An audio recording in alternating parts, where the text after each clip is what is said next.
Manhero akanaka vateereri, tinokugamuchirai panhepfenyuro yeCitizens Movement Radio. Nhasi musi wechina 23 Chikunguru 2026. Nhau dziverengwa naBernard Chele. Hene misoro yenhau. Vachamisa voti hurukuro nezvizvarwa zveZimbabwe zviri kunze kwenyika. Mapurisa oshorwa zvikuru nekusarura pakushanda kwawo. Vari kuronga nezvokuratidzira musi wa31 Chikunguru voenderera mberi negadziriro yavo. Nhau dzizere.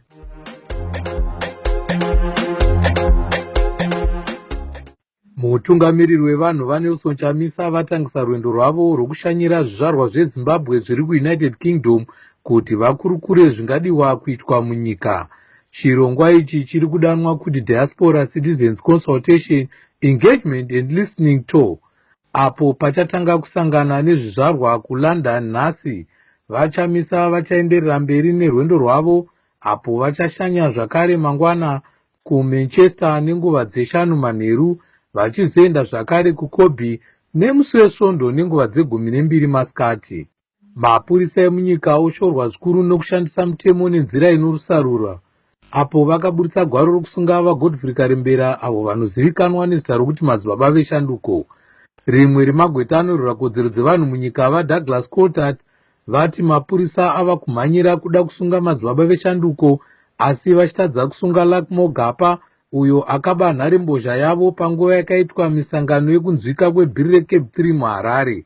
VaColtart vati kunyange zvazvo vakamhangara nyaya iyi kumapurisa, asi zviri pachena kuti mapurisa haasi kuda kusunga nhubu iyi sezvo ari kungoonekwa kumisangano yeZANU-PF nguva dzose. Kunyange hazvo hurumende ichivimbisa kuranga vose vari kuda kuratidzira musi wa31 Chikunguru, asi vari pamberi mukuronga kuratidzira uku vati havazi kuzokanda mapfumo pasi. Nhengo yebato reNational Democratic Working Group NDWG vatafadzwa mujanja vati hapana chichavamisa mukuratidzira zuva iri. Yes, absolutely. There is no going back on the July 31st demonstrations that we have seen many Zimbabweans and many organizations calling for.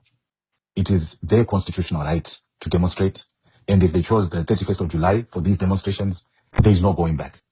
I would encourage them to exercise their constitutional right. I would encourage them to say to them that it is your constitutional right to demonstrate on the 31st of July.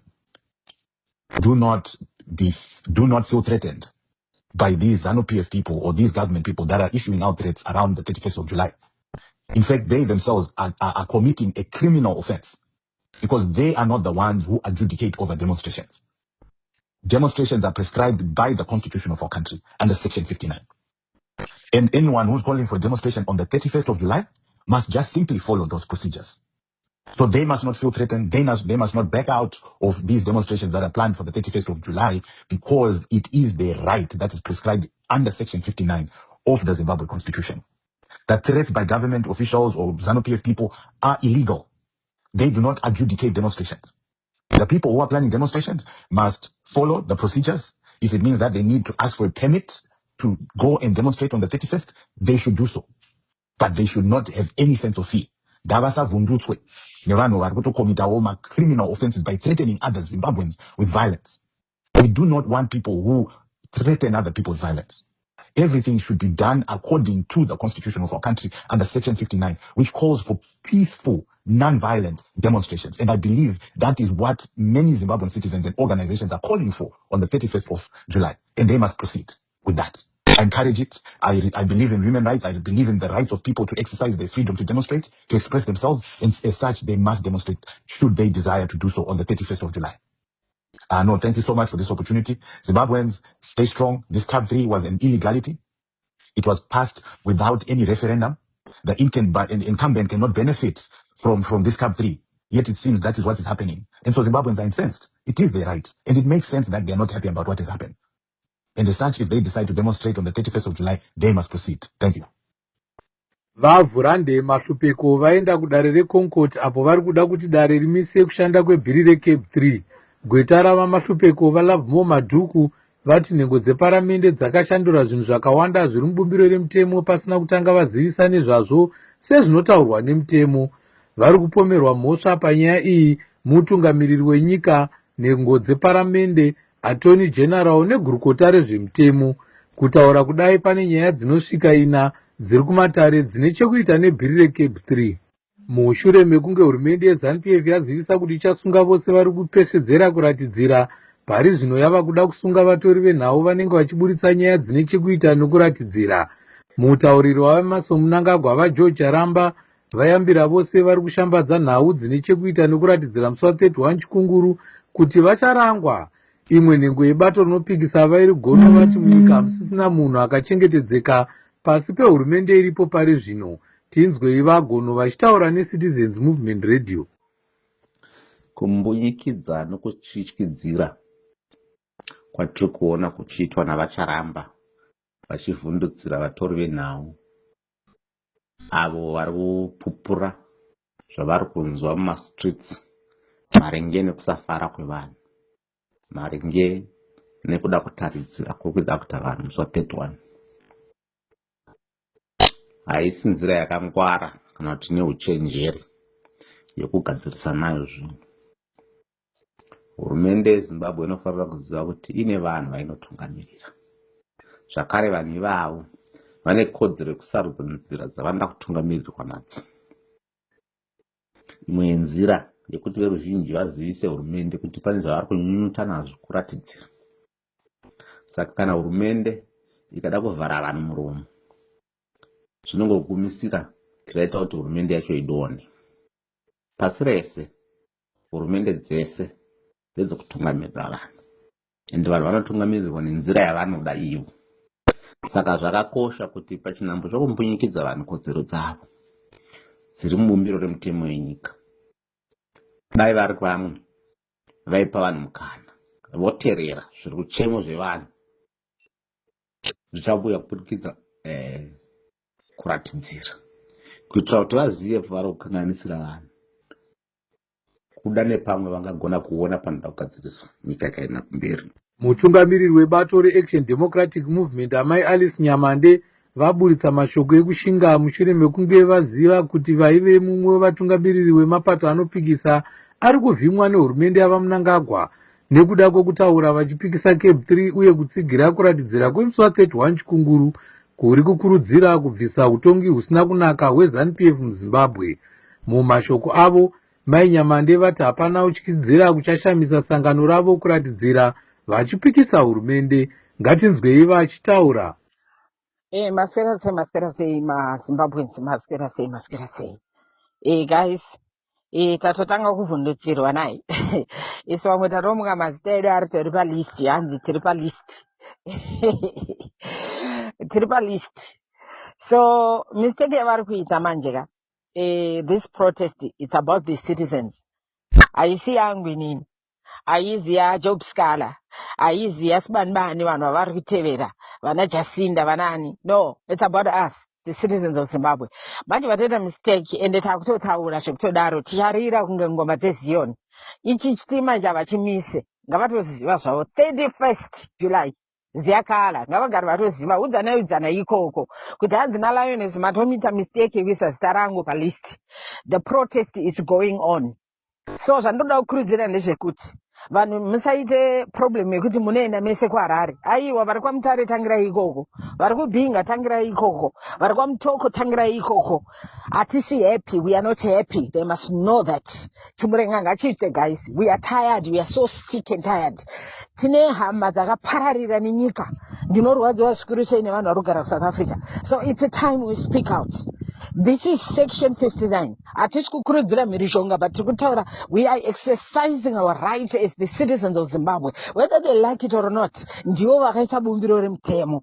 I'm talking about section 59 and we are going to exercise it. 31st of July ziyakhala vachida vasingadi kutotisa palist, hit list. May God forbid. May God forbid. This struggle, the struggle is not going to stop because they put our names on that list. We are going to talk. We are going to mobilize this like no one's business. Right. Chinzwa ya maZimbabweans nyaya iri pano.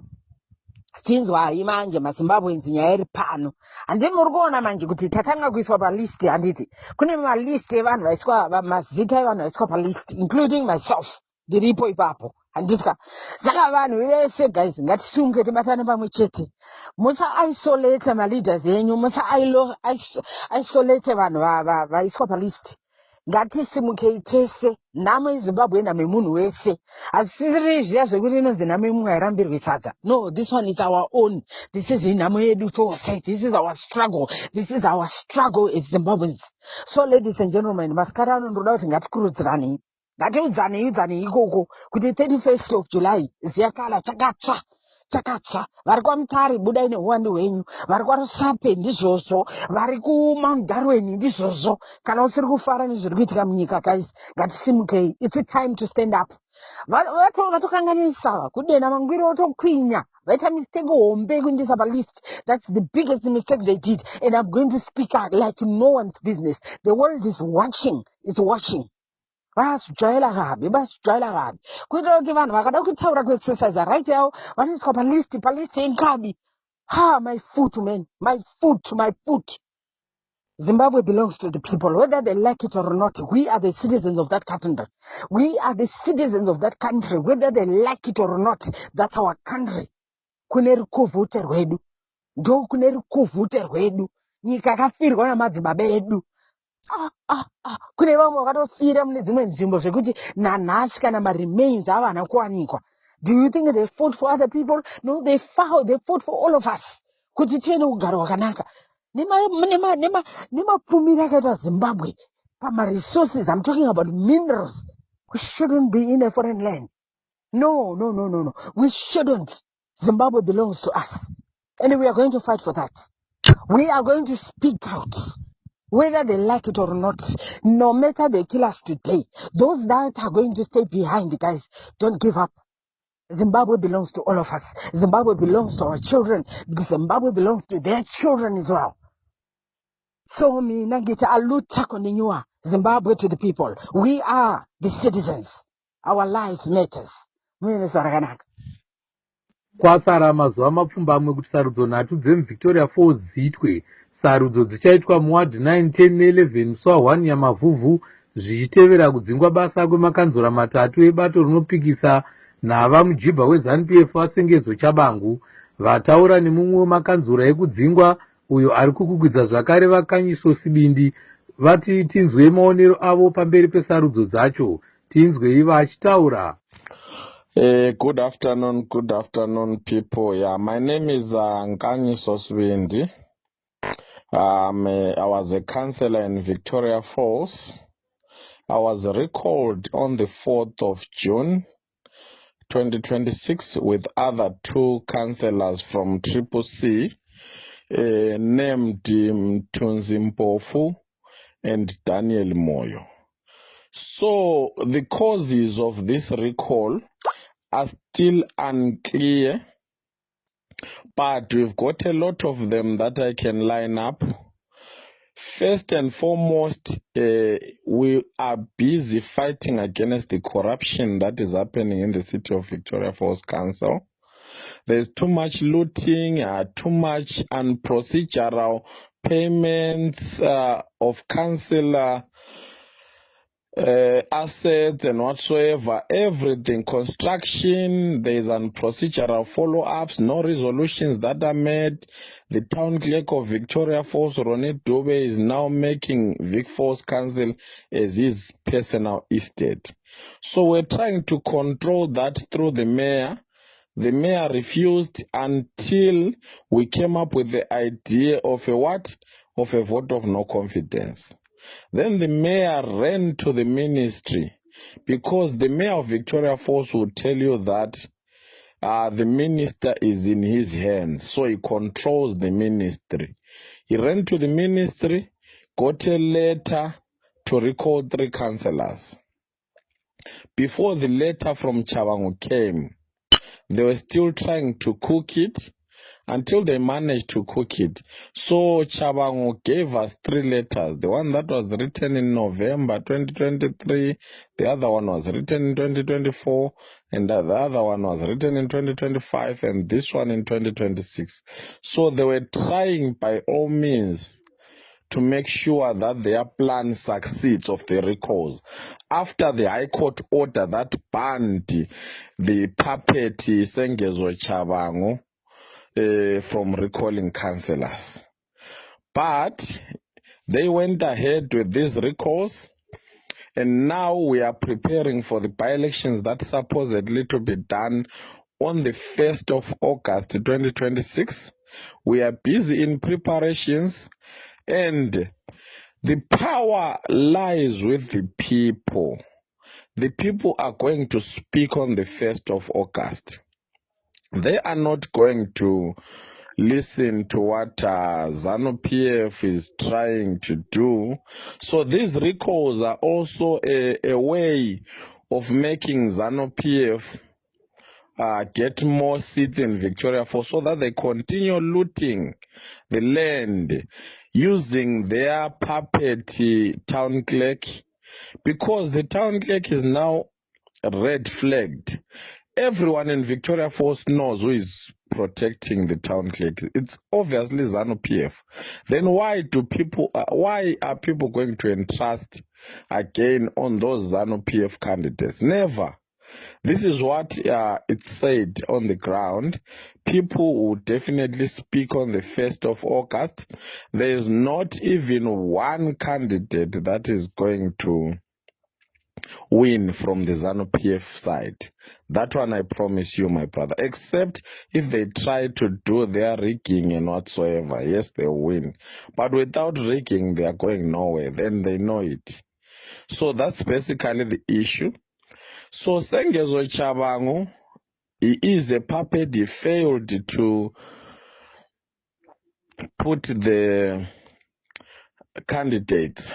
There is no triple C candidate under Sengezo Chabangu. Why? Because he knows that he's losing dismally.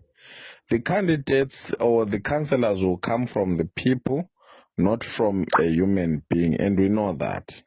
So we urge people of Victoria Falls to vote wisely and make sure that they fight against this unprocedural recall, which is very bad, that has caused mayhem in the city of Victoria Falls. I say, let's fight against corruption together as the children and the Victoria Falls citizens. Siyabonga, thank you. Tatenda. Hondo pakati peUnited States neIran iri kuramba ichitsvirira kunyange paine hurukuro dzekugadzisa rugare pakati penyika mbiri idzi. Nezuro, United States yakatanga yakanda mabhomba mukati meIran pamwe nepedyo neStrait of Hormuz. Mutungamiri wenyika yeAmerica vaDonald Trump vayambira kuti kana Iran ikabhomba ngarava dziri muStrait of Hormuz, US ichapindura nekubhomba mabhiriji nemafektori emagetsi emuIran. Tichidzokera kune imwe nyaya yedu pamusoro pamberi pekugadzirira kuratidzira kuchaitwa musi wa31 Chikunguru, ngatinzwei manzwi evagari kuti vagadzirira here kuratidzira.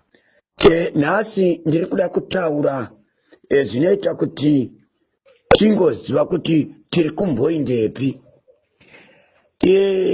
Varume, izwi rinoreva revolution, izwi iroro rakanaka kwazvo kana tichinge tichiritaura, nekuti tose tinofanirwa kuziva kuti revolution kana kuti chimurenga zvinomborevei, nokuti vamwe vari kungoti mheno ndezvebato rakati, mheno bodo.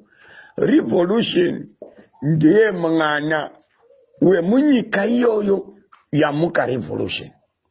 Ndewe mwana, kana tiri muno muZimbabwe ndiye mwana weZimbabwe.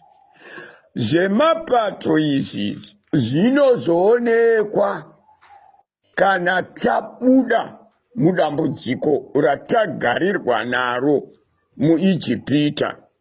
Nokuti muchiona Mozisi aifamba nemunhu wese pasina kutaura zvebato, asi aingoti munhu wese ari kupisa zvidhina nouswa, wese atambura muIjipita ngaauye tifambe tiende kuKenani. Akanga asingatauri zvekuti nokuti iwe uri wokwanhingi, iwe unoyera chakati, iwe uri wemudunhu rakati, aiwo. Saka ndo zvakafanana naizvozvi. Vana nyoka yemabhunu nanageza vachiuya vakati, varume ngatibatanei seZimbabwe tione kuti tagadzirisa nyika yedu. Unai nyika yaita manyamamire nerongo, nekuti nyika yakungotongwa nemunhu umwe chete, hazvisi kufamba zvakanaka. Saka ndo revolution iyo. Meseji yandauya nayo iri kuuya kuvana veZimbabwe.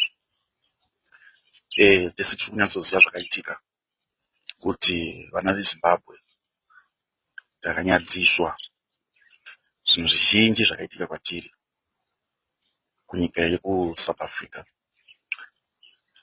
and munhu wese anonditsigira mashoko aya kuti tine vanhu vanosvika ivo almost like 60 to 70% yevanhu vakanga vari kuSouth Africa vakadzoka kuZimbabwe. I think this is the time, guys, to stand up.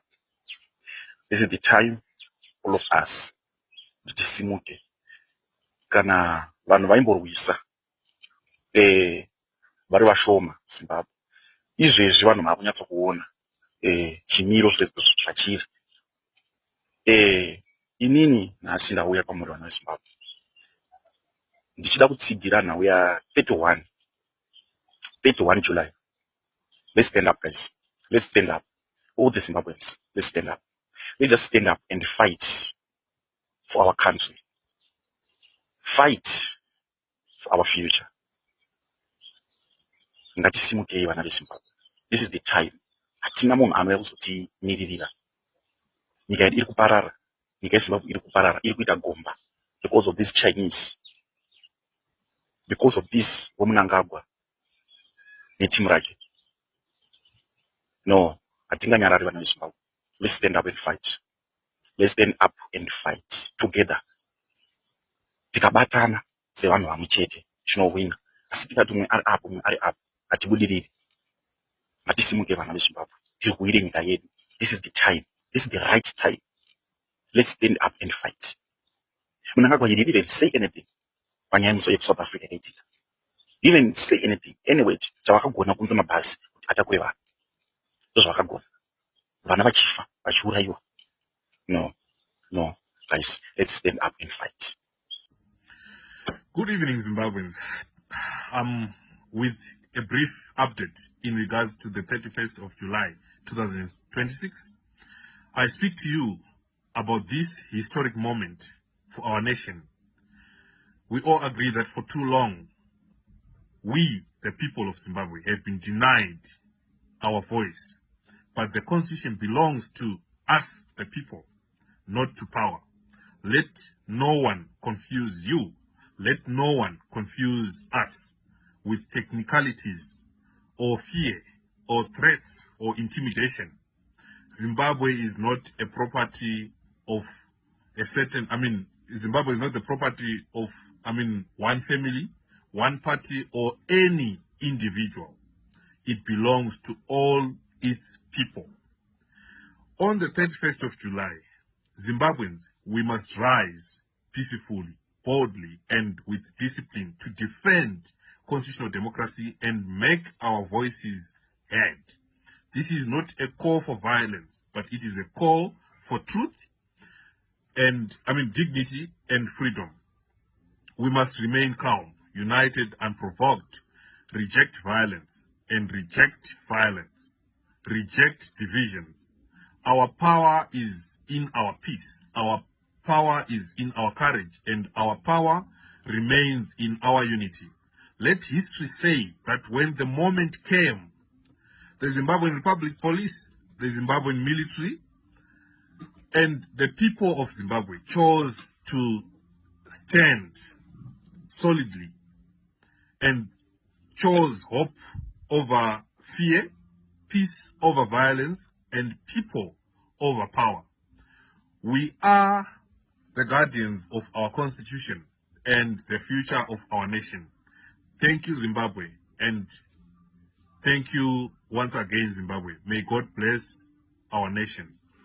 Makateerera paCitizens Movement Radio iko zvino tombotarisa nhau dzemutambo.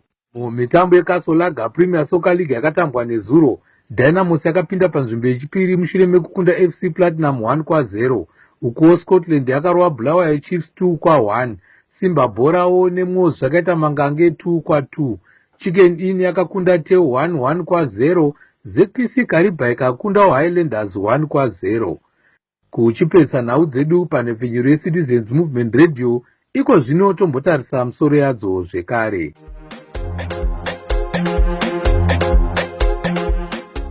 vachamisa voita hurukuro nezvizvarwa zvezimbabwe zviri kunze kwenyika. Mapurisa oshorwa zvikuru nekusarura pakushanda kwawo. Vari kuronga nezvekuratidzira musi wa31 Chikunguru voenderera mberi negadziriro yavo. Nawo pasema rashona madzipiwa neni wenyu Bernard Chele, ini nevamwe vangu vose tinokushuvirai timene manheru akanaka vateereri. Rambai makateerera pa Citizens Movement Radio nepfenyuro yenyu inokupai nhau dzechokwadi. Tosanganazve mune dzimwe nhau.